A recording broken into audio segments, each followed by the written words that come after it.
Good afternoon, everyone. My name is Christina, and I'm the digital content creator of Adventures with Blackjack the Pressa. So recently, I've been not producing a lot of content with Blackjack because he has been dealing with a left TPLO injury, which is, I'm going to see if I can remember this, the clinical words, tibial plateau leveling osteotomy. In layman's terms, he basically did a full tear of the ligament in the left knee, so which caused some lameness, limping.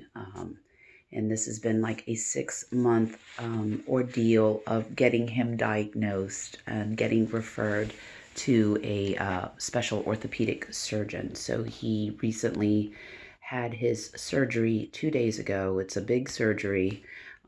As far as I know, there are two types of this kind of TPLO surgery. One is when they use fishing line to, I guess, put the knee back in its right place. And the other is, I think, more similar like to people when you blow out your knee for an ACL repair, where you use a metal plate and pins. So Blackjack has the metal plate and the pin. So it's a bigger surgery because they have to cut into the bone and like move it into position and then hold it together with plates and pins. So yesterday was the first day post-op where we got to pick him up. He was discharged around officially at 10 o'clock. That did not go as smoothly, despite, I will say, the vet recommends us downloading an app called PetPath, which is very knowledgeable. My only complaint is that the videos kind of show like a smaller dog, like a 30-pound dog. And when you have a mastiff type of dog, and Blackjack's technically a mastiff, he's roughly about 130 pounds, not the largest, thank God, because having a major surgery like this, it's hard to move an animal of that amount of weight or larger. So the whole idea of transporting him and using like a pet ramp, which I'm going to flip the camera to kind of show the box. I did not flip it. I just accidentally took a picture because I'm kind of new to doing this. But we end up ordering this extra large pet ramp or pet stairs from Amazon, hoping that it would accommodate him in transporting him in my husband's truck, which that did not go as smoothly. He was not injured, but um, it just didn't go smoothly. So in future reference, because we're going to most likely have to do this again in the future with the other leg, because there's like an 88% chance that he will blow out the other knee. Once they're diagnosed with the TPLO, it's very common that the other knee, the good knee, will go. And he's already kind of showing signs of that according to the multiple x-rays that they did. I recommend a conversion van to transport if you have a large dog like that. It's just easier, peace of mind, and having at least two people to come to help you. So it's like my husband and myself doing this. First day back was a bit rough. He did not want to go in his crate. It's not liking the cone. The surgeon and surgical team gives a very strict guidelines, because the big thing is no licking the area site, because it can cause mutilation, which you don't want to do because that will compromise the plate, and you basically went through this for nothing, or the dog went through this for nothing. No jumping, no running. He is to be very restricted, and this is for the first 6 weeks. If everything goes well, then you start the rehab part of it, and it's a very slow process. So we're nowhere near the rehab part. It's really the very beginning phases of his recovery. They send us home with a cone and this lovely sling. It's like a belly band that you put underneath the hind parts to support the back end, and it's like kind of like a suitcase. You kind of just help to lift, not really lift the dog off the ground, but just to guide him, to give him some support. So that has been interesting. So didn't know that until today with the app that once you take the dog outside to toilet, um, you can take that band off. So I've had to wash this band 3 times, lots of pee.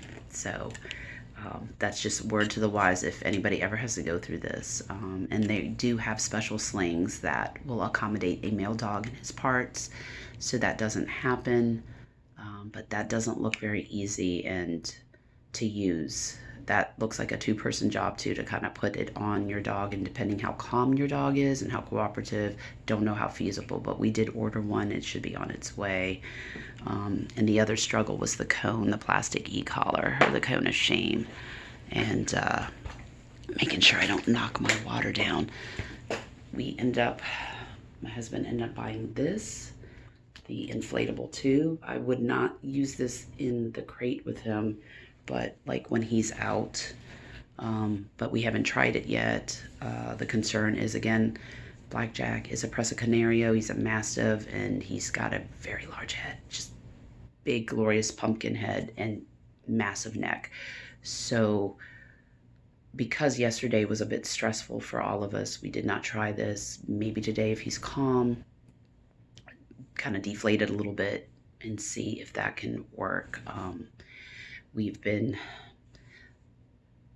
following the surgical team's restrictions, but there is a little bit of deviation in terms, because, they can give you the clinical side of it, but at the same time, they don't know your dog, they don't know him.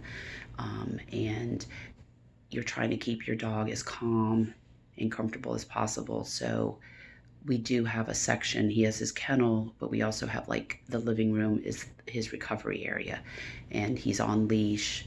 It's not a long leash. He's not getting a lot of leeway. It's covered in carpets and dog beds, and where we just kind of give him a break, take the cone off, let him relax, to be out of that crate for about maybe 30 minutes to an hour, including him doing his elimination walks to go to the bathroom. So even that has to be limited to like 5-10 minutes. So the big challenges that we're finding is that finding a routine, finding things that work with him and with all of us. So so far, kind of muddling through and like refiguring out a schedule, which includes a butt ton of medications for him, pain, antibiotics, anxiety meds to keep him calm, and knowing kind of the right times to give it. So those are all kind of the challenges we've been finding out and figuring out. So I would never wish this on anybody's pet, but when I went to look for the recovery, I just couldn't find things that I felt would accommodate. So far, lessons learned: have a conversion van, that you don't even have to use the ramp or whatnot.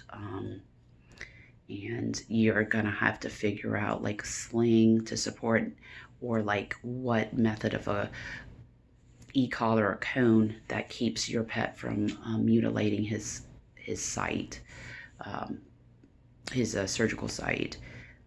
So today I feel just maybe a smidge less stress, just a little bit, just because trying to get sleep here and there when I can, and trying to stay quiet so the dog can sleep and just stay calm. That's the big thing. So that's all I have, and hopefully, I'm going to try to do a day-by-day kind of progress. So I kind of combined day 1 with day 2, and there's a lot of swelling at the surgical site, so we have to take pictures of it and check on it like at least 2 to 3 times a day without disturbing it, to make sure that it is kind of healing appropriately. So each day it should kind of look a certain way and the swelling should go down.